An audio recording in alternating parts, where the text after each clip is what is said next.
people, and I was like, okay, I don't know, I just felt like I didn't have a voice around it, just because I was like, even though this really matters to me, I just wasn't really vocal about it when I was younger. And I think just with going to college, I kind of like earned my voice a little bit, had a few racist interactions at school, and then I was kind of like, okay, well, I'm tired of just like keeping my mouth shut about everything. Like,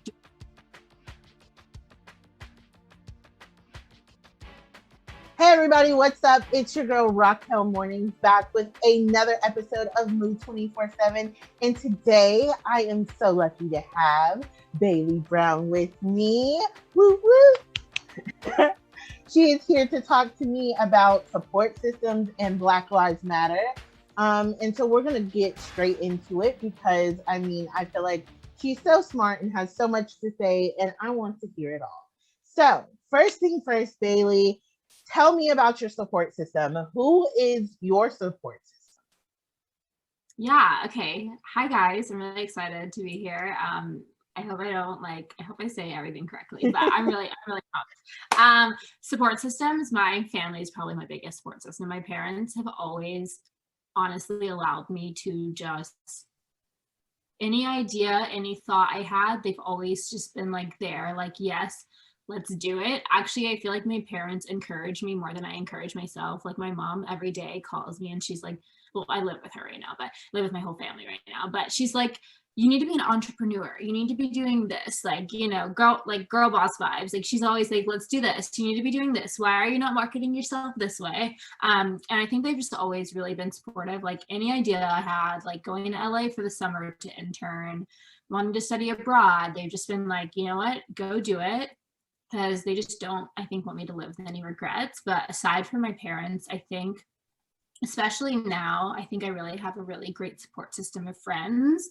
I think it's definitely hard in college to kind of find your people. I just graduated in 2019 at the end of the year, and I feel like it's really hard to, you like have all these friends from college, and then as you get older, you kind of like start to wean them out and realize which ones are positive friends that are there to support you and which ones are kind of like fake friends that are like on your side but also kind of want to see you fail, you know what I mean? Oh yeah, that's so important. It's so important. And I also feel like it's just really I think it's hard to like figure out which friends are really supportive, but like I literally have, I always keep my friends, like I still have friends from middle school, from some from elementary school, literally some from when I was 3, like slowly, you know, keeping the big groups and just like weaning them out and figuring out like which ones I'm there for and which ones are really there for me. And I feel like the pandemic really taught me a lot about like friends. Like I'm so bad about checking in on people. It's like not one of my strong suits, but I'm really grateful for my amazing friends that actually take the time to, you know, check in on me and like show support and be like, we're all struggling, but like, what are you struggling with? How can I help you? You know what I mean? And like my best friend Bella, she's literally the most supportive person ever. She listens to me on the phone like once a day probably. I just FaceTime her and literally just like air out everything, and then she like takes it and makes it into like an encouragement thing. She's like puts a positive spin on everything, and she's like, okay, well, how can you grow from this? You hate the way your Instagram looks, it's pushing you down, so let's fix it, let's, you know, change like that. So I think everyone should have a support system. I think it's really hard to find a good one. And like, that doesn't mean that it doesn't get rocked sometimes, but I'm really grateful for all the amazing people that I've had in my life, because I feel like I wouldn't be who I am today without like my support system. And, you know, hopefully one day I will be a really awesome supportive person too. I think I am sometimes, but I also know that I really struggle with that. So, you know. No, I couldn't agree more with you when you were talking about like, you know, being the person that reaches back out to people. Honestly, I am the worst, and I mean this. I am the worst texter ever. Okay. I have tried for multiple years on end. It's been a New Year's resolution, time after time, to text people back. And I'm not just talking about friends, I'm talking about family members. Okay. It has been a problem across the board. Everyone's like, why are you not texting me back? Listen, in my head, I responded, but in my fingers, it just didn't happen. So I understand that That 100%. literally is my life though. Actually, like I will fully see a text and I'll be like, okay, I'm gonna respond to that. And I will think I'll get back to it a week. Like I still haven't, my birthday was April 24th, still haven't responded to half of the birthday text. So that just like lets you know I'm that person that's always on their phone but never responds to text Yeah. messages.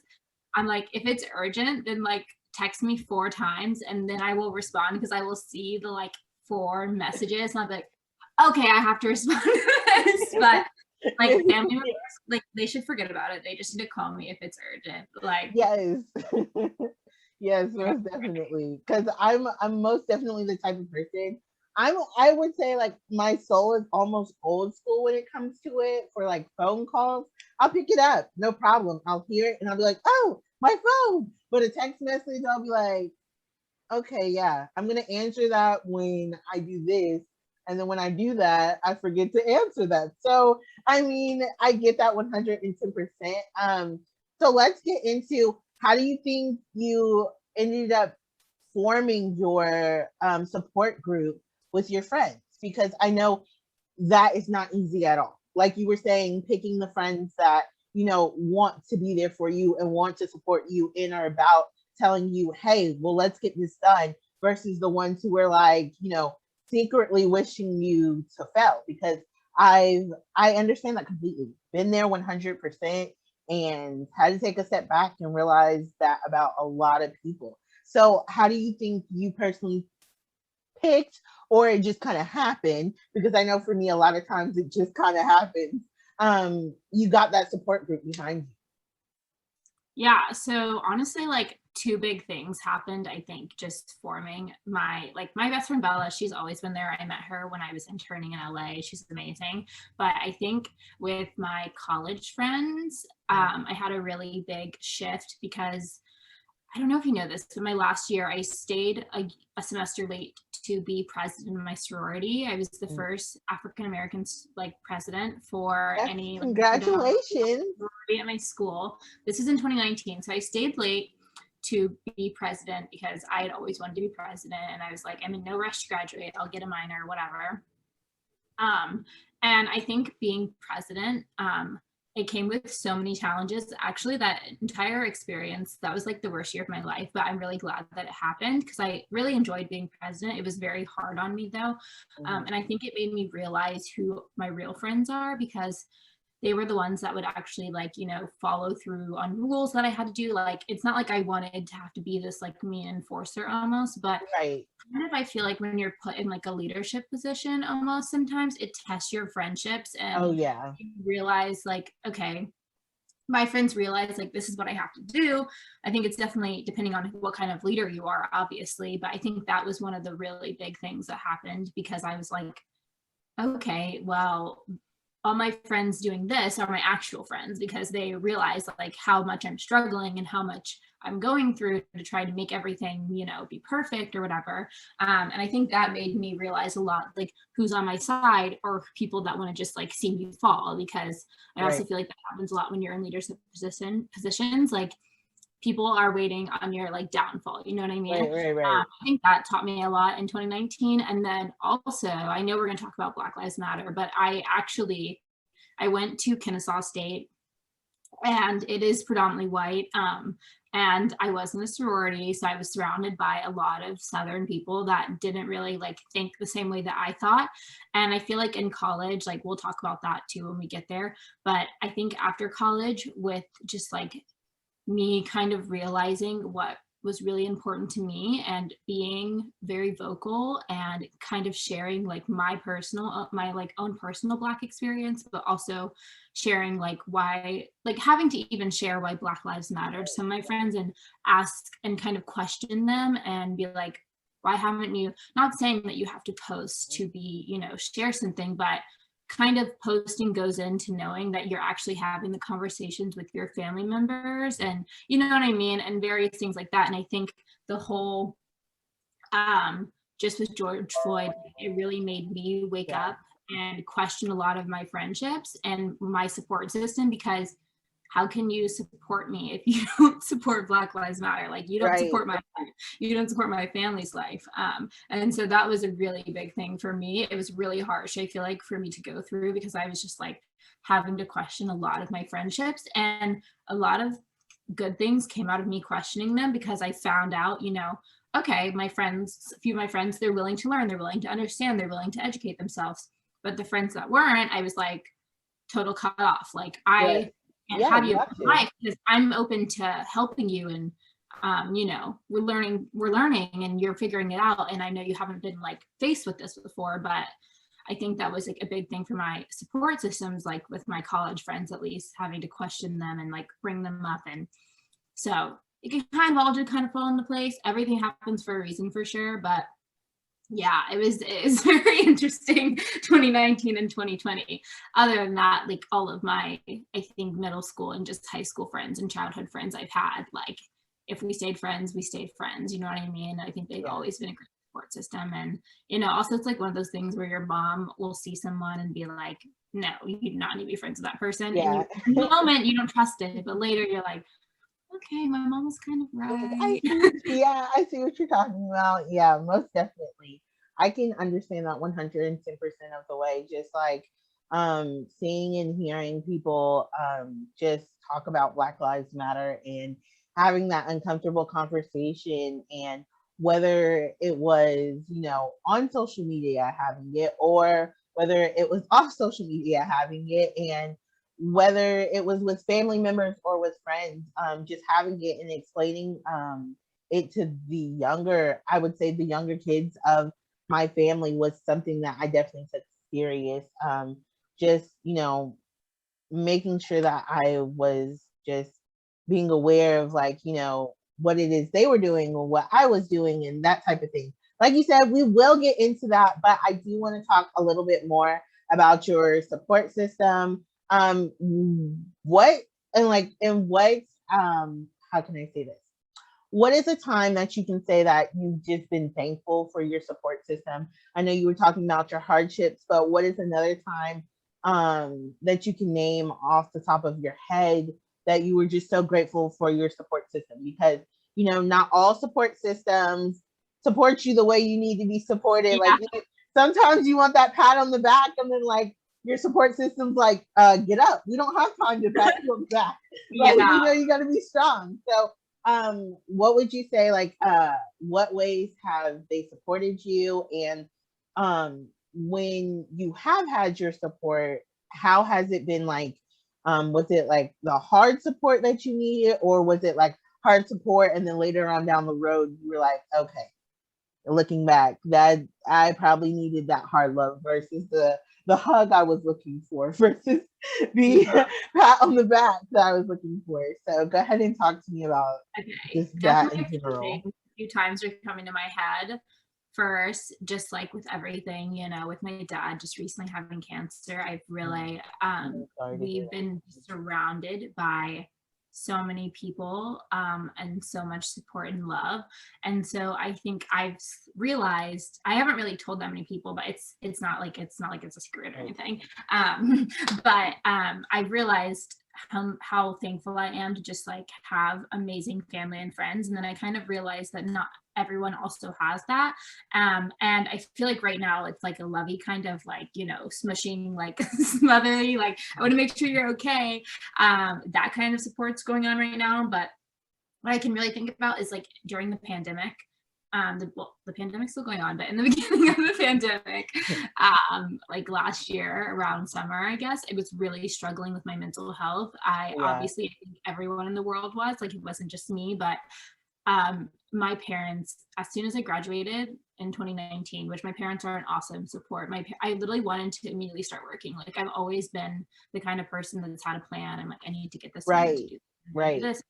I'm so type A with that kind of stuff. And my parents are like, no, you need to sit down and you need to relax, because you just spent the past like 4 years, like literally being in leadership Right. positions, doing any and everything that you can do. And also, like, a lot of people don't also know this, which it's not a secret, but I was struggling with health problems. So I have like an undiagnosed autoimmune disease, and I had Oh. gotten misdiagnosed in 2019. We don't even know if it's really a misdiagnosis, but basically like they told me I had lupus. And I was like, okay. So then we were trying to figure out why I was having all this like constant pain and my body was like shutting down on me. And so I got a little bit after like I graduated, my parents like, no, you need to sit down and you need to stop and you need to figure out what's going on with your body. And that was kind of like a harsh moment because I I didn't really want to focus on that. I didn't want to be like, okay, I'm like sick or whatever. Like I wanted to just like go, go, go. And they were like, no, you need to do this. You need to get up. You need to be taking vitamins. We're going to run tests. You're going to work out. You're going to eat healthy. You're going to take care of your mental health. And then even after that, I think we all struggled with mental health, just having to be inside. And I think doing some like being with your family does something to you constantly, you know what I mean? Spending every waking moment with them. I think I was just feeling down. And I think that's when, especially my high school friends and my friend Bella, like really,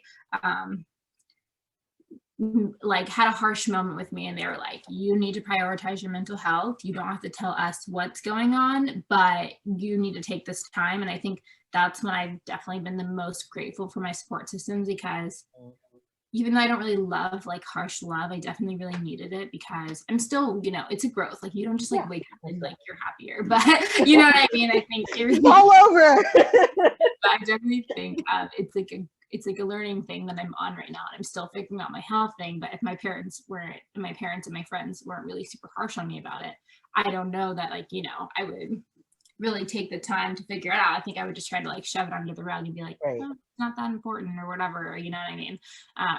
So yeah, I feel like that's like the main times, but just anything I do, my friends are like, you need to focus on that and you need to get at it because we're all very like hardworking people. I think I also realized that I wanted a lot of hardworking people. Yeah, that's important. And it's just like and it's just another thing like with the Black Lives Matter, like you don't want to be surrounded by people that aren't on your same wavelength. That doesn't mean you guys all have to be similar, but if you're a super hardworking person, you don't want someone that's lazy around you because you're just every single second of the moment, every moment, you're just going to be like, oh, why aren't you doing this? Why aren't you getting up? Why aren't you trying to get things done? Which, obviously there's different things that go into it, but I do feel like that's a really important thing that I learned with my support systems. Like I knew I wanted hardworking people so that when you do fall off, your friends can be like, okay, you need to like, hey, doing that. So those are like the biggest times I feel like that I can think of. So like I like a mix of both. Like I want to hear a little hard, but I also want to be like get a hug. Yeah, get a hug. Like I don't know, send me like give me some love. I want to go shopping or something. I don't know, but I really, really appreciate the support, and I feel like it's the only reason that I am the way I am today. Like my parents are still super supportive. Just like when I told them I didn't really want to work a 9 to 5, they're like, okay, well let's find something else that you're really good at. Let's figure out what your thing's gonna be so that we can get it done because you don't have to do this, but you have to do something, Yeah, most definitely. Yeah. I would say my parents are pretty much similar to that. So I understand that 110% across the board in understanding that harsh support, but also that love at the same time and understanding what direction you want to go in and trying to figure that out. Not too many episodes back, I would say we were talking about mental health and just about how important that is. And so I'm glad that you even mentioned that because that's something that we take so serious and something I definitely take serious because I have a therapist and I'm not afraid to say it. And people will be like, oh, yeah, the way you say it, you sound crazy. Because I'll be like, I love my therapist. I go to therapy. Like I say it like that all the time. Someone like when I first started going to therapy, I have to say this. When I first started going to therapy, people would be like, they would say like random things like, oh, ouch, I just stubbed my toe into the couch. I'd be like, you need therapy. Or or they would be like, I'm hungry. Let's go get some food. You need therapy. They'd be like, it's dark in here. Can you turn on the light? You need therapy. Like, any problem, like you should go to therapy. Like I tell my boyfriend all the time, I'm like, therapy, like any man that wants to talk to me, therapy. My friends, like we all need to be going to group therapy. Everyone, I'm really telling my family, like we all need it. I think therapy is like the best thing ever, and I almost wish that I went younger. I don't think I started like senior year of high school, and even then, like I think now I need to go see my therapist. Like I mean, things been going down. I need to go see her, but I've been like lazy. But I definitely feel like just where we grew up, like I feel like not a lot of people we knew went to therapy, and I just feel like I'm gonna have my child in therapy for their whole entire life so that they can like air it out. Exactly. Because I mean, I didn't get into therapy until after I graduated college. Like it was the summer. Matter of fact, it was I wouldn't even say it was the summer. It was like less than a month after I graduated college. I was like, okay, I got to go to therapy because I was just I was exhausted. Number one, I was depressed. Number two, like I had so much going on. It was just really hard for me. And I had saw my cousin; she was going to therapy, and I was like, "Oh, she looks a little happier." I said, "Let me tap into that energy, right?" Yeah. So I definitely tapped into it, and I love that personally that I was able to go. And on the first session, I like boohoo cried. Like it was only supposed to be 15 minutes, and it turned into 2 hours of me just crying. So, and then people wonder why I say you need to go to therapy because all of my everything came out that day. I have So, never been to therapy and not cried. And I don't like crying, but like this past year is the first time a lot of my friends saw me cry. Like I definitely cried when I was president, but other than that, I was like, I'm very much that person. Like, I'm not going to seem weak in front of my friends. I'm not crying. And literally, right. I would just walk, not even be in the therapist's office. I would already start crying because I'm like, I know I'm about to just air it out. Like it's such so. She's about to get it all. She is about to get it all. I totally agree. I feel like also a lot of things a lot of college kids don't realize is that their schools most of the time will offer like free therapy sessions. Like they do. They do take advantage of it personally just because I had found a therapist that worked for me. But I do feel like a lot of college kids should figure that out. Most definitely. Check into your counseling services, see what's up, check into the health thing because therapy can be really expensive. So if you can get access to cheaper therapy, by all means, please do it. Yes, please. Because I will say this, that therapy is a great support. Okay. It is great support. Like I have a therapist and my friends and stuff, when we were all talking about therapy, and I was talking about how important it is to get a therapist for me personally, for someone who looks like me, so I could feel like what I'm saying is being understood and not like, well, did that really happen or something? And not to say that everyone is like that, but just to get like automatically someone just like, yeah, I understand you, like 100%. And so that was so important to me to have someone who looked like me to be my therapist and to have that support system because she's not like afraid to tell me like, no, Keely, you were wrong. You were wrong. That's not it. That's not it. And I'll be like, yeah, you're right. Or she's like, no, stand strong, stand what you believe in, and that type of thing, and just kind of like help me support in that way. So let's talk about, and if it's okay with you, we can talk about it. Let's talk about therapy and the support that it's giving you, and just like the type of support you receive from your therapist and how important that is. For sure. Jennifer, if you're watching this, I know I need to come in, so apologies. I know I've been behind, but I agree with you.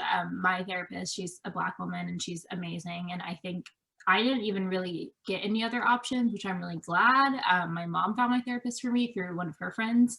So I actually kind of call her a life coach because we do also do like life planning, which is also a really important thing because I'm such a planner.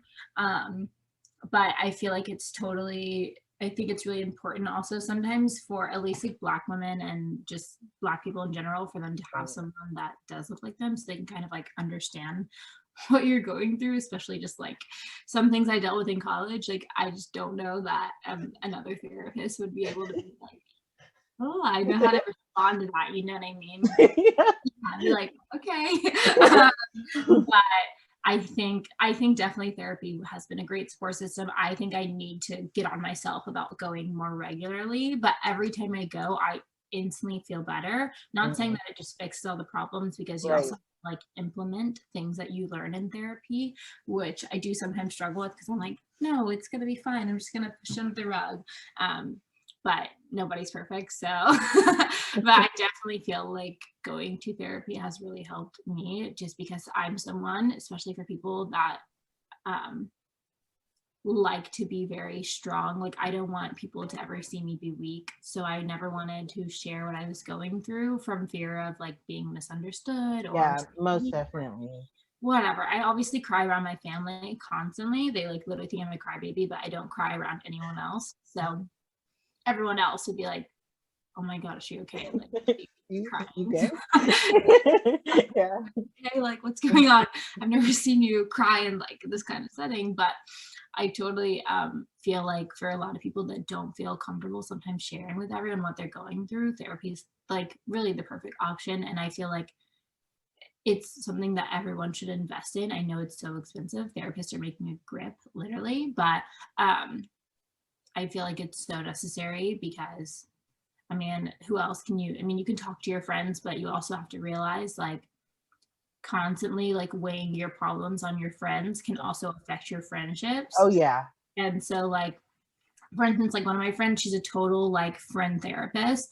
And I feel like a lot of people take advantage of that because they want to just constantly call about their problems, but they don't want to listen to her problems. And I Right. feel like that's something that a lot of people run into when they just become, because they're just so sweet and so nice that, you know what I mean? So I feel like Yeah. it's almost the perfect balance because it's not that you can't go and talk to your friends or your parents or whatever, but you also need, number one, unbiased Right. opinion. You need someone that's gonna like take themselves from your shoe and take themselves like out of your place and like not be like, you know, like when it's your friend, they kind of have to relate it back to themselves because that's all that they know. They're like, oh well, this is how I handle it. When Yeah.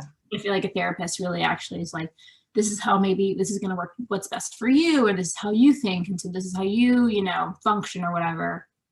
And I really think my therapist has been great help because every single time, I remember one time I went to her, and this was my freshman year of college, and I was so stressed. I I was pre-pharmacy, which is so funny because I'm not going to ever be a pharmacist. I don't know what set off in my mind that I should be a pharmacist, but I was so stressed about school. I never really struggled in school in high school, so college taking chemistry, I was like, oh, I was amazing at chemistry in high school. Like it's gonna be a walk in the park. Like Right. I can major, whatever. And oh my God, I think I was struggling in school so bad my second freshman semester, and I was constantly in therapy. And she finally was just like, nothing is gonna happen if you don't make these grades. She's like, you can retake the classes. She just gave me, like, my parents weren't even pressuring me about grades. It was my own Right. personal self. Like, it was Right. myself. Like, you are your own worst enemy. And I remember she was just like, so on top of it. She was just like, okay, we like added up my GPA thousands of ways. Like, every single time I was stressed about grades in college, and because it would be a constant thing, because I'd be like, oh, I'm scared I'm not going to have grades to get this leadership position, or I'm struggling in this or whatever. And like, it was just crazy how like she kind of like took me out of it, and she was like, okay, but nothing's really going to happen. Like, you're going to be disappointed, but if you really want to, you can retake it. You can redo this if you need to. You can get a Right. tutor. You don't have to do this all alone and just like be upset about it. And so that's just like one time my therapist would really, I was just like, wow, you're really right. Like, grades like don't matter. You know what I mean? Like, no Yeah. job is gonna be like, can you send me your These GPA? get degrees. Yeah, it's like, and I learned then when I literally got a D in chemistry that year, I was like, wow, okay, like it is what it is. And then I realized I don't even want to be doing this, so I changed my major like right after I got it. I was like, peace. And I was like, and I literally was like, okay, nothing happened. I'm totally fine. I'm not on like school academic probation. And like Right. schools, you literally have to have like a 1.2 to actually get an academic. I don't know why I thought Right. me getting one C and like What's gonna more be end A's all be all? I'm gonna be on the honors. I don't know. I was so dramatic. But it was just Most definitely. Yeah, that's how I was. So I totally understand that. Like grades always something that's super important. Like we always like, especially in my house, we always held it to like a high standard. Like you gotta have these grades. So just going off to college and getting like one C for the first time or getting like because I did get a D. And I just thought that was it. Like I thought and It was crazy because I had A's in just about everything else, but I had one B. And I was just like, oh my gosh, like, I'm going to have to move to another country. My family's not going to love me anymore. Yeah, you're like, I'm going to have a 3.0 GPA. Like, that's not exactly. Like, it was a whole thing. Yes, it was a whole thing. And I was just like, I was so sad about it. Like, I was in tears. I didn't tell anybody about it for a long time. And then I ended up graduating with honors. So it all ended up being good. So yeah, it's all great. Okay, so even though I've loved hearing this, like everything you've had to say about support systems, let's move on to Black Lives Matter. And so I think this is probably the first time we're talking about it on Mood 24/7. So this is really exciting. And it's also exciting because it's like this is a subject that so many people disagree with, but also at the same time, many people agree with. So the organization, it started in 2013 because Zimmerman got off for killing Trayvon Martin, and since then it has just been building. So what are your feelings all about Black Lives Matter?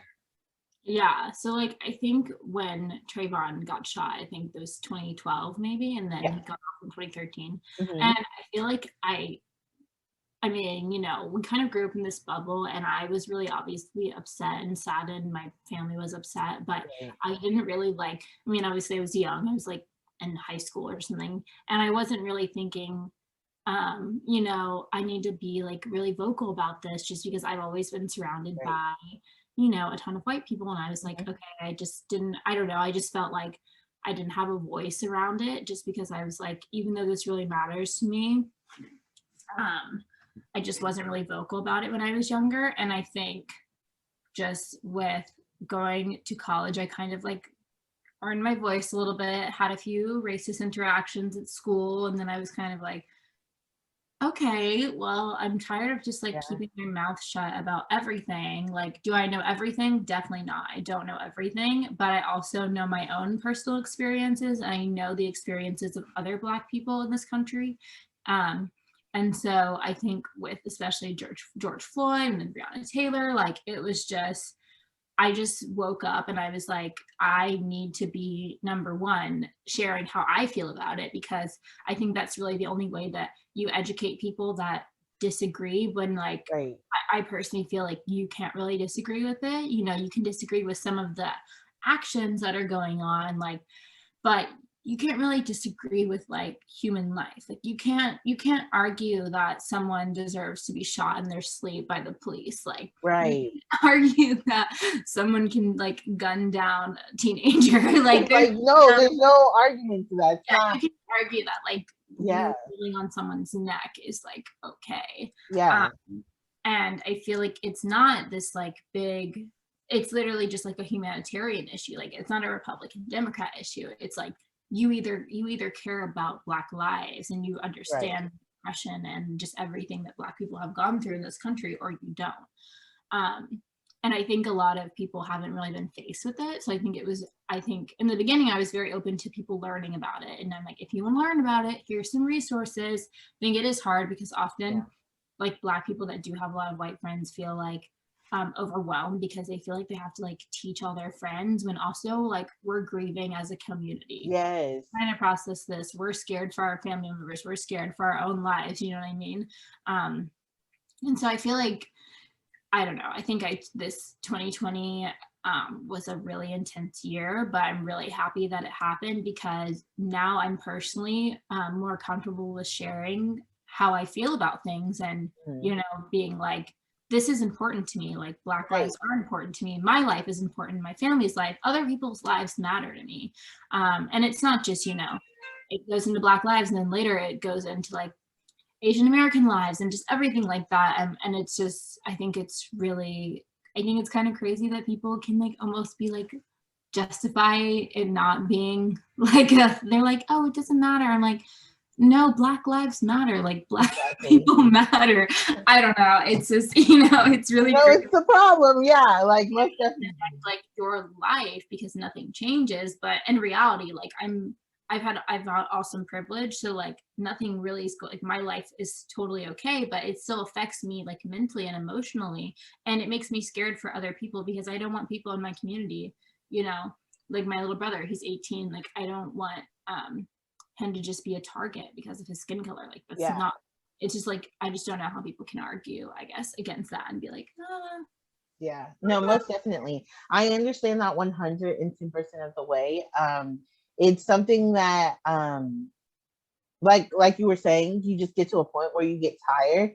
I went to an HBCU, so that woke me up completely. Like, yeah, grew up around nothing but white people, which, you know, it's fine being in diverse environments and understanding other people's cultures and stuff. But when I went to an HBCU, I literally had to take a step back and be like, wow, everything that I thought I knew or learned or whatever the case may be is like completely different. And so it definitely, like, for a second, I'm not even gonna tell a story. After my first semester of coming back and learning a lot of the information that I learned, I was kind of upset. Like, I was mad. And I was just like, I don't know how I'm gonna look some of my friends in the face and be like, you know, we're cool when you have no idea the history, because they don't teach it where, like, where we go to school. They don't teach the history. They don't let you know the knowledge. They don't let you know a lot of things about, you know, what has happened in the past. It's a lot of assumptions that we were just slaves and that's it. They don't tell you that we were coming from, you know, kings and queens, and that's who they took, and warriors, that's who they took on the ships and brought over. They don't tell you that, you know, people actually fought back and went back to Africa and were able to, you know, go back and, you know, be joined with their families and stuff like that. So understanding, you know, just that piece, and then coming back and being like, I feel like I was robbed of so much, but, like, you know, I was grateful for the knowledge that I was able to have beforehand, but even more grateful of the knowledge that I was open to receiving. So yeah, I understand that completely. And then just how you're saying, like, you know, you don't want someone to be a target just because of the color of their skin.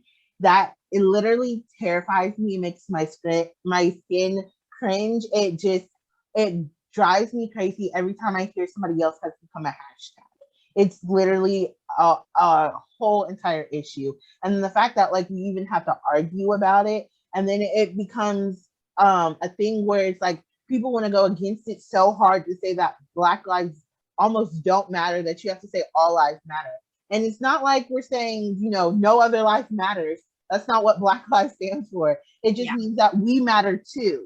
You know what I mean? And it's like we shouldn't have to put two on that. And so I always say, when people say, if it's all lives who matter, if that's what you're saying, then why aren't Black lives considered to be a part of that all that you say matter? yeah, And for sure. so, yeah, so I most definitely, It's like, me always, yeah, yeah, I most definitely always push that. And like I was saying earlier, I always try to have that conversation with my little cousins, because even though they're growing up in predominantly white, you know, areas and stuff like that, like, you know, racism is still very strong. Like in the South, I mean, that's just it, yeah, it's we live tradition. in It's Georgia, just, but yeah, yeah, it's tradition. That's how it is. And so it's like I have to be like real with them in a sense, and let them understand that, like, okay, if we get pulled over by the cops, especially if you're with me, or I mean, because my younger cousins are starting to drive, or if you're with your sister or something like that, then you have to understand you need to be still, no back talking. It needs to be yes sir, no sir, yes ma'am, no ma'am. That type of thing. You have to take it in doses. You can't just assume because of what you've seen. Because I mean, of course, they'll go over a friend's house and maybe, you know, the dad got pulled over and he's like, "Oh man, this is outrageous."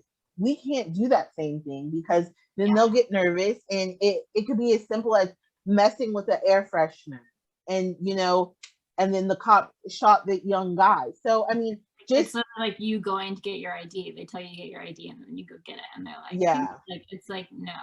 yeah, I most think I definitely. saw this video on Facebook, and this mom, she had a younger son. I think her son was like 9. She's a black mom, black son, and she was literally going and having to, you know, it's kind of sucks because like I saw this one graphic and it was like, when does this stop becoming, when does this no longer, like, when does this start becoming a threat to people? Like, it was like a picture of like a small Black boy, and I think he was like a 13-year-old, and it was Mm. like, when does it translate into a threat, and just having to like scare Black children and being like, Yeah. you can live your life because you're Black, and like you're a target.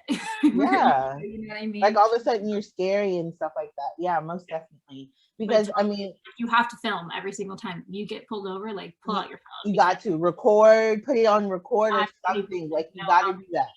things have gone unrecorded or just documented by Yes. anyone. It's just been, Yeah. honest.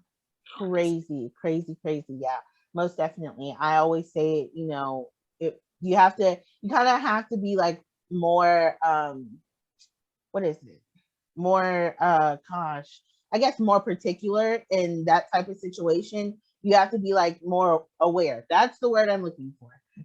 I was like, it's somewhere in there in the definition. But you have to be more aware of like what's going on around you. And I'm always preaching that. Like, you can't be in a situation where you're not aware because, you know, just as simple as you being you could make someone uncomfortable. I mean, in middle school, people used to tell me all the time when they first met me, they're like, I automatically thought you were going to be the bully of the of the sixth grade or seventh grade or middle school. Yeah, I thought you were going to be the person that did the what is it called? Was like the bully image where where you actually take our lunch money and stuff. Yeah, and I was just like, huh? Like I was so confused. I was like, did You were a lot you even taller know? than I was in middle school, so I could only imagine.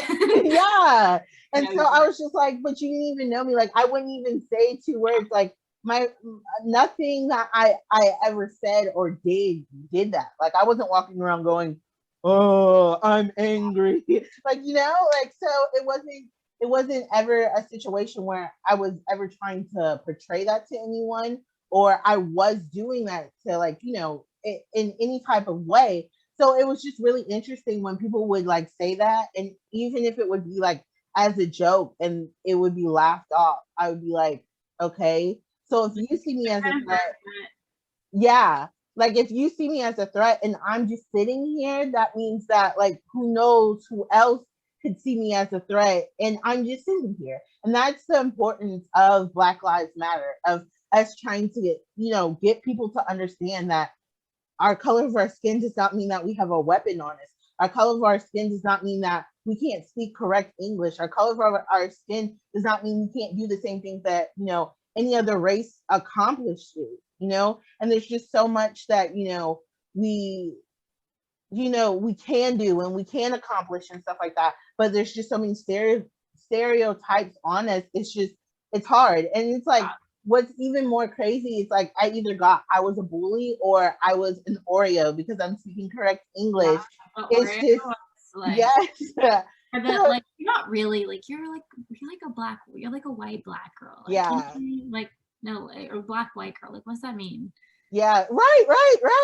And they'll be like, why do you talk white? What Oreo is literally that is like even mean? ingrained in my brain as like just, I don't know. I think it's just really crazy, and I think we both get this because we grew up in predominantly white. Yeah, most definitely. Like it totally, unfortunately, gives you access to a lot of other things, which is also so fucked up because, oh, I'm sorry, I don't know if I can cuss. It's so much up. You're fine. Just because, it's just like, why do you have to be around mostly white children to have opportunities for your kids in general? But yeah. I totally feel like us growing up that way, you just get instantly a lot of stereotypes. Like I just remember younger when I was with my friends, like I am very light skinned. I've always been very light skinned. And one of my friends was darker skinned when we were younger. They like literally told her that they wouldn't play with her because like, I don't even remember why, but it just had something to do because they're like, no, because like we're light and you're dark or something like that. And it's not like it was white children, obviously, right. But like it doesn't have to be. I think it's like a taught thing. Like you don't, if you're racist and you raise your kids racist, then it's gonna be racist. Exactly.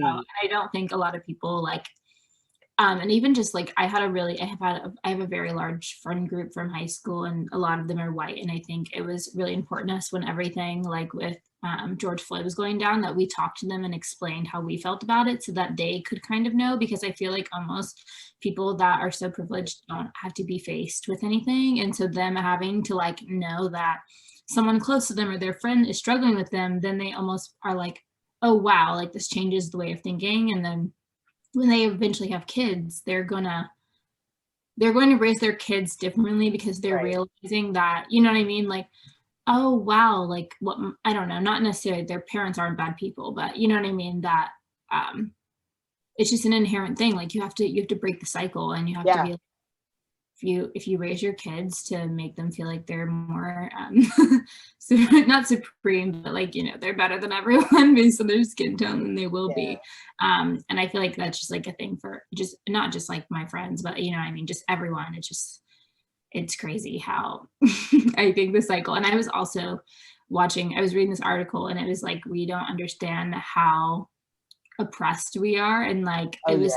it was like talking about diet culture and how diet culture is associated with bland food Hmm. and not like cultural or very like food with spices. Like who said that spices, like, you know, made something not healthy for a diet, you know what I Right. mean? That basically like white supremacy is like in so many things that we don't even realize. And it made me be like, oh my God. Cause like every time I did an elimination diet and I didn't eat anything. And I was like, I literally ate like skinless chicken and rice because I had to figure out health problems. But I was Right. Right. like, why? Why are spices bad? You know what I mean? Where's the It's paprika? Like the seasoning salt. Yeah, the most seasoning sauce, definitely. but yeah. Yeah, most definitely. It's so interesting to even like, be like when you're finding out things. I know just finding out, you know, about arrest and putting drugs in the black communities and stuff like that. That was something that was eye-opening to me because it's like you always knew that there was something up, but you didn't know how much of a topic it was. Like you didn't know that it was literally actually planned. You're just kind of like, why is it that there's always this Yeah, issue in the right. black community? Like, yeah, why is that always? And come to find out, we have presidents that were, putting it in the communities and Exactly. making it a thing. And it was just like really eye opening and being able to sit down because at my school, they made everybody take an African American humanities class, which I think was one of the best things that Yeah. I've ever done in my entire life. Um, that I just was personally so grateful for. And just like understanding and him teaching us like, hey, like, you know what I mean? You can own your own thing or you can do your own thing. Like you don't have to follow what the stereotypes are telling you to be. Like if you want to be a doctor, cool, be a doctor. But see if you can own the hospital. Why not? Like, reach beyond what you think is just your simple level of thinking. Like, go above and beyond. Do what scares you. If your dreams aren't big enough, if your dreams, no, it says if your dreams don't scare you, then they're not big enough. And that's something that, like, still to this day, my dreams scare me because, like, I don't have an like official job. Like, I have part-time jobs, but like, I don't Yeah. have an official job, and so I'm like, how am I supposed to get to that goal? Like, I'm Number one, I so don't dream of scared. labor, but if I did, no, I totally agree. I feel like often like we get stereotyped like, okay, well, you're Yeah, black, so you're gonna be a rapper, you're gonna be an athlete, or you know what I mean? I don't even know like what are you gonna do? And I feel like right. it's just so crazy. I wish that I almost like, I think going to an HBCU gives you, both my parents went to Clark. And so I feel like I didn't know that. yeah, they did. And so I feel like I didn't really even, I think I had to do all the research for myself because we definitely were not taught it. And any kind of Oh aspect, yeah, like Black History Month, I feel like was just not even, it's a whoop. like when I think about it in high school, at least, I'm like, Did we I have it? don't Yeah, single thing that we did for Black History Month. I don't right. remember it being like, you know, this big thing, but I just remember I literally just watched this video and it was showing the makeup of cocaine, like the whatever the Right. chemistry behind it, and then the makeup of crack, and they're literally the same. but one is like considered a privileged drug and the other one is considered this like nasty evil thing, which they're both bad. But I feel like, you know what I mean, like it's crazy how it's Yeah. because you know you don't see a lot of white people doing on crack because it was like placed in Black communities, and that's like a whole nother thing. Just like learning about that, I was just like, how are people getting away with this kind of stuff? Like how is this like, how is this okay? Or like, I think I read somewhere, like, don't quote me on this in case it's wrong, but not Times Square, but maybe some park in New York City was like literally an entire Black neighborhood and they cleared it out for a park. And it's just like, how is that even legal? Like, obviously I need to get the exact facts on that, but I just feel like things like that happen so often and it's never, you know, because it's Black people. So it's not like news and it's not headline because it, I mean, especially back then, like it just didn't matter that that shit was happening. Like it's just like, okay, whatever, we need this. Like our city needs this or whatever. Right, so like right. constantly people are having to sacrifice for the greater good. Mm. And like even I remember seeing this tweet from some congressperson, and it was like Black women will save the USA or will save the world. And I was like, why is that put on the shoulders of Black women to like have to be the savior complex constantly? Like why do I don't know, why do we have to fix everything all the time? Like maybe we just want to like dance in the rain. Like maybe we just want to like I don't want to save the country. I want I want to go shopping. I want to like travel. Be on Rodeo Drive with yeah, in a convertible. Yes, be on Fifth Avenue. Like, yeah, that is galore. Yes, like, most definitely. Like it is not Black women's job to save everyone and fix everything and just like be okay with it and just like constantly take heat. And that just makes me think of, I don't remember who said it, but like I don't want to quote it because I might be wrong, but they just said like the most disrespected person in America is the Black woman. And yeah, like true. That's the realest thing ever. Math is mathing, it's adding up correctly, but it's totally true. Like you really like couldn't agree more. I shared this I shared one time my like slight experience on Instagram and it was just like Black women deserve better. And I was just like, I'm tired of hurting. And I think every Black woman and like especially Black mothers are like tired of hurting and they're just done with it. Living in this constant fear, I guess, you know. Yeah, like who's next? You know? Yeah. Who's the next hashtag or mural on the side of the street or who's getting a bill because like their life was taken too short, which like, you know, it shouldn't even have to be like that. Like why are those like why were we even allowed to do that? Why were you allowed to go in someone's house while they're sleeping and like exactly and then like enter for what? I don't know. It's just crazy to me. Yeah. Above and beyond. There's just so much that we could touch on and talk about. Let's tie them both together. So for as far as it goes, excuse me, how does your support system support Black Lives Matter?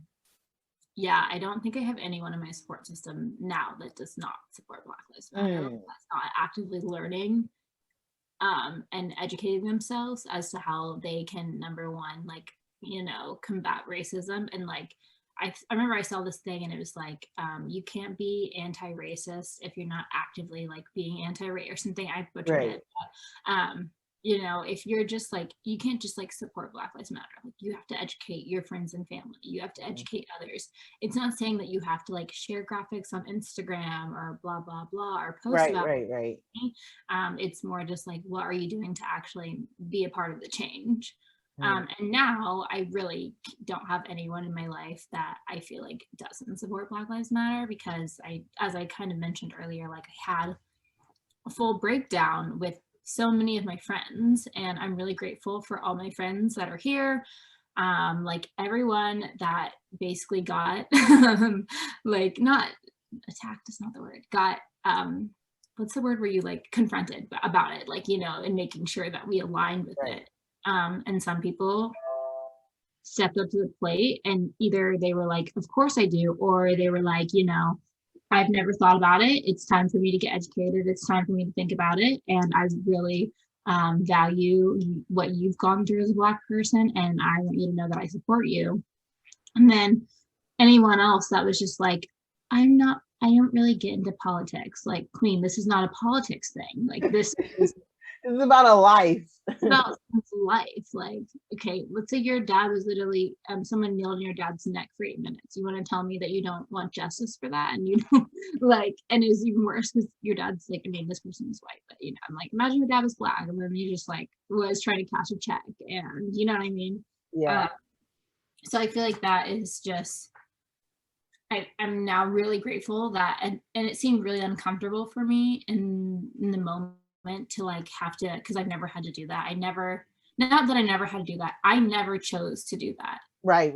So I think that was a really big wake up call for me, realizing like that I need to like practice what I preach. Like, I can't say that I like care about Black lives in my own life if I fully surround myself with a bunch of people that don't care about it, or Right. that, you know, ignore it and act like it's not happening when like this is very much going on, and it's still very much going on. And yeah, things have been fixed, but honestly, I think it was really great. A lot of my friends, like especially my high school friends, Abby and Marley, we went to a protest together, and it was amazing. And I hadn't been to one ever. I remember I went in the summer.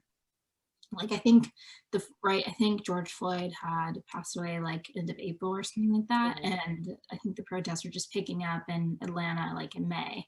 And I got back from the beach and I went to one with them. And it was just so life-changing. It felt great for me to be surrounded by my Black friends, my white friends, just all walks Yeah. of people, I think, and realizing that this is something that was really important to all of us.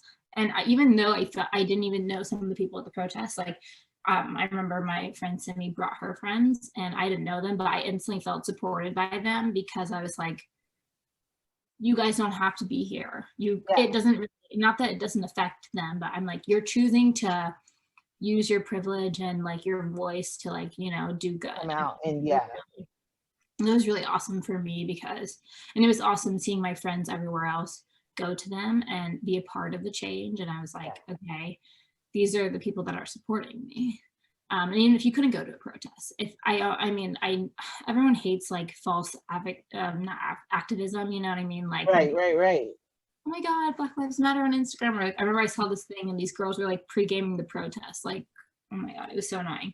But I also do feel like there comes a lot of power when a lot of your followers are so privileged that they don't have to really acknowledge the Black Lives Matter protests, or they, you know, the Black Square was really not, I hated that moment. I hated when we were all posting Black squares, I'm gonna be honest, but I do feel like it made me check a lot of people and be like, you don't have to post it, but are you posting other things? Are you posting graphics? Are you showing, you know, because if you don't get your followers, like if you have 2 followers, you have a platform. Like, I don't care if they're following you for your friends or they're following whatever they're following for. Like, I think people underestimate, you don't have to be this person with 100,000 followers to have a platform. And also, you shouldn't be looking to celebrities for what you should believe in. You need to be looking at who you surround yourself, and you need to figure out what you actually believe in. So I don't know. I thought everyone obviously has a different take on the social media posting, but I feel like for me, it was nice. I felt supported by just my online Instagram community, because honestly, what was crazy is I remember one time, I don't remember what, I think Breonna Taylor had just, I don't know what happened, or something had just happened where, I don't know if they didn't arrest the person, or I don't remember what was going on, but I was crying. I literally fully posted a selfie of me crying. Like, I was like, I'm upset. And then I wrote like a long paragraph in it. And I didn't like tag friends that I was calling out, but I was like, you cannot follow me. You cannot like my post, interact with my post, DM me. I don't want you on my Instagram. I don't want you looking at me if you do not care about Black lives. And I remember I lost so many followers because it was even before that. I was just losing followers and followers and followers. Like May, June, July, probably until like August, I lost like 1,000 followers, which is a lot for me. And I was like, okay, bye. Like, get out of here. I See do ya. not Right. I don't want anyone following me. Like, you can't follow me for fashion or for whatever college stuff. You cannot follow me if you don't care about my life. And I don't want to be surrounded by anybody, and I don't want to be supported by anybody that's not um, caring about my life. And a lot of bad things, lost a lot of friendships that needed to obviously happen. Like, God was like, you know what? Those people need to get out of your life. And then Time to I go. also Yeah. think I gained a lot of respect for a lot of people that didn't actually have to reach out to me. Even my friends, my friends that I was totally like about to cut off, Mhm. their friends were DMing me and being like, hey, I wanted you to know that I'm working on myself. I see how much this affects you, and it's affecting me knowing that it's affecting you. You know what I mean? Right, And I right. feel like that was a really awesome support system for me, actually, because I love my online friends, and like, I've found great people online, and I feel like Black Lives Matter is still totally going on, but when shit was popping off like for real in the summer last year, I Yeah. remember like I feel very loved and supported. I also feel angry because obviously I'm losing a lot of friends, but they need to go, and I'm Yeah. realizing, these people might not be my best friends, but they're supporting me, and I think that's just like so comforting to know. And I was thankful like no one even tried to argue with me because they knew that I would immediately take them down. Like I was Eliminate them. Yeah. a few of my other friends were definitely receiving backlash. And I was just like, that is really crazy that you can look at a Black person and totally devalue our experience and our care for other Black people in this country. I don't know. Wild. Like, I was like, they're like, but the Hmm. riots. I'm like, the riots, like, yeah, who cares if we burn down a Target? Like, I don't like, I wasn't at that protest or the riot or whatever. I wasn't there, but also I remember how Target responded to in Minneapolis, or Minnesota, whatever it was, Hmm. the Target like being burnt or something or being raided, and they were like, it's stuff. Like, ultimately, how can you care about stuff more than you care about About someone's a person. Yeah. and That's what they're saying in the end. Like, it's don't burn it down. so bad. I'm like, okay, well, what did you say when they literally like went in and like messed up Exactly. the Capitol? Like, what are I like? And when I saw that, I was like, every person that's saying that they disapproved of the riots, I was like, I hope you're being super vocal when these psychopaths went into the Capitol for no reason and like just literally I was like, we have a reason. We have, oh my god, not even a reason. We have literally 2,000,000. I can't even go into infinity reasons to be angry, but also there were so many people that were using the riots as a reason to disvalue Black Lives Matter. So there would be like, I feel like people, and to be like, you're not even here for the protest. You're just here to try to mess things up, to make it look worse for no reason. And think there's so many things that trying to tear it down when really it's necessary. Like if we didn't have that, like changes wouldn't be being made right now. So Exactly. 100% agree, because I remember my dad was talking to one of his friends, and his friend was like, yeah, my daughter was out at the protest and she caught COVID while she was out there. When honestly and truly, she had caught COVID from something completely different. It was like some kind of party she went to. And my dad was just kind of like, what was your point of even telling me she caught COVID at a Black Lives Matter protest? Are you saying Black Lives Matter gave her COVID? Like, oh look, my come god, on now. crazy when they were like, when people were just like, you guys are increasing COVID. When I remember, I went to multiple protests. Every single one I went to, every single person was fully masked. I have never caught COVID. I'm fully vaccinated now. And I'm just letting people know that if your kids are at the protest, they're definitely out doing other things too. So no kidding about COVID. Not It's just a grocery store. So like you can't just say, oh, it's increasing, blah blah blah. No, it's increasing because people in Georgia don't want to wear masks. Like that's exactly. Exactly. Okay. So our time has come to an end, but before we go, there is a couple questions I do want to ask. Okay, so in case you guys do not know, Bailey is also a model, and I would say an influencer in a lot of ways. She might not call herself that, but I will. And she's also a great person. So make sure you guys go follow that. It'll be in the description or on the next page. But just make sure you're paying attention. But Bailey, so is there anything that you're wearing or any events and projects coming up next? What do we expect from you?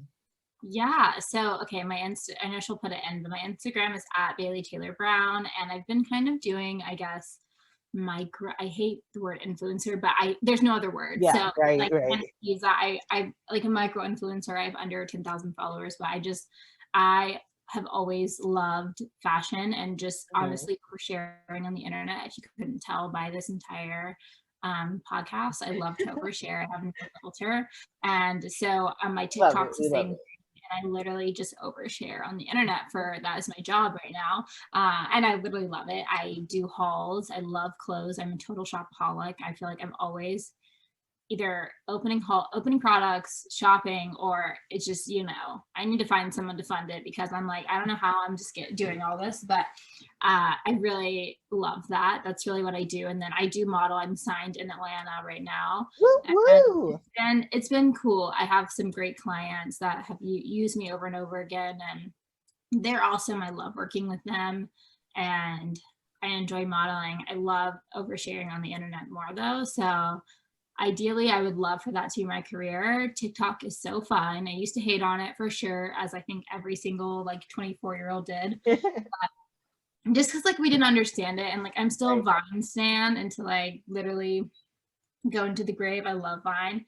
But now that I've been doing TikTok more, I really enjoy it. And I think it's a really great place, I feel like, for a lot of people to grow because I mean, I think I posted like 3 videos and I had gained like 3,000 followers in one night or something. Like, I think I only have like 4,000, but I think it's really crazy. Just, Instagram is really hard to grow on. I think if you have Instagram, you have Twitter, whatever Right, your right, right. outlet is, it's really hard to grow on it. And TikTok is really awesome because you get access to this entire group of people that you don't even realize.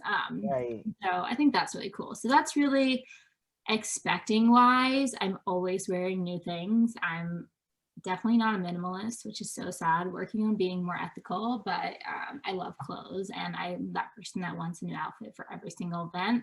So As you should. as I really should. So I'm constantly like styling, like all these clothes back here are like new things that I just got.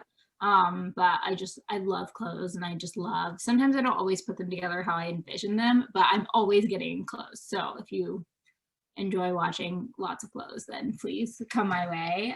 But yeah, that's really what I'm doing. Other than that, just, working with some awesome brands coming up. I'm actually, which is like so funny, I'm going to try tanning because a lot of Black girls on TikTok have been self-tanning and to like even their complexion. So is So, that like out in the sun or a tanning bed? like literally like, not a tanning bed, Okay. but like brown tanner. Oh, like My bronze. next, yeah, that's my Oh, next thing. I'm also gonna do like I think a lot of people that are living at home with their parents are living in their childhood bedroom, and it's time for me to fully redo mine. So I'm about to like DIY Depot, this hot pink. So that's my next really big project. That gonna try out some new beauty things and I think just create some fun content. I have a few trips planned now that I'm fully vaccinated and I'm just really excited for what's to come. yeah, that's great. I love to hear that. Okay, before we go, is there anything you want to say about a good support system or about Black Lives Matter to the people? Yeah, okay, good support system. Definitely, I think it takes you a really long time. This is not going to sound like super, not theological, but like super inspiring. But I'm just Right, not right, right. a very blunt person. I feel like it's really hard to find a good support system, but don't stop. Like your people are out there, and for someone maybe that doesn't really have an awesome family support system, I know this sounds so weird, but I've gotten great support systems meeting people online and just like through Instagram and finding people on TikTok. And that's been really good for me because sometimes when you're struggling, you just need an outlet, whether it's Right, therapy, whether it's your family, whether it's your right. friends, whether you just want to share online. Like people really overshare, like not even like way, way more than me. And sometimes it is a form of therapy for me, is literally oversharing. And even I would just say, I think a good support system can come in multiple ways, whether it's you journaling, whether it's you, focusing on yourself, meditating. You just really don't want to hold it in, and you want to find something that makes you feel like you're doing what's right for you. And, when you're picking your people, you have to make sure that they're adding positive things into your life, because you don't want someone in your life that is negative, because it's obviously hard, but you don't want anyone that's bringing you down. You want only people that are going to uplift you and like be there for you. So shout out to my support system, because I love you guys, and there's a lot of you guys, so I'm not going to name everyone, but lots of hearts to you, and to my parents and my family. They're amazing. And on the topic of Black Lives Matter, I truly believe that you do not need to have anyone in your life that does not value Black lives. Period. If you are Black and you have friends that don't value Black lives, or you're like, my friend's dad is a cop, like who cares? Like, you can be I mean obviously, all cops are bad, but whatever, but you can be a cop and still value Black lives. Like, someone has to be part of the change. Like, the police aren't going anywhere, so like I feel like it's even more of a thing. Like, you need to make sure that your friend's dad is realizing how important it is that if he's seeing something, that he's stopping that altercation, or he's realizing that this is like a racially motivated thing. I feel like you shouldn't have anyone in your life that, number one, doesn't care about your life, doesn't care about the life of just Black people in America, and just doesn't care like about basic human rights, because like, you're not the only person in this world. There's so many people, and so many people are going through so much, and it makes it worse when that whole entire group of people has been oppressed for so long. So not only is everyone going through stuff, but now these people have been oppressed for hundreds of years. So it's just tired of it. Yeah. You're tired of it. So also, like, support your Black friends, and just any of your friends of color, because like they're going through it, and they're struggling. And so I think that was really awesome, my friends that did realize like they needed to support their Black friends, because we're still going through it, but we'll get little bursts of, okay, there's hope, just with everything. But yeah, totally, that's how I feel about it. And it's not a political issue, it's a human rights issue. So exactly. keep that in mind, people. But I really enjoyed this, and I hope I wasn't like just going off on tangents too much, because I will do that for hours. I love it, as you know. Everything made sense. I wish we could talk longer, honestly. But yeah, so as of today, that is all the time that we have. Thank you so much, Bailey, for coming on. It meant the absolute world to me. I appreciate it so much. So guys, this is Bailey Brown. Make sure you go follow her on everything. I'll have it listed. And I'm Raquel Mornings, and this was another episode of Mood 24/7. Thanks so much for watching, and see you guys next week. Peace.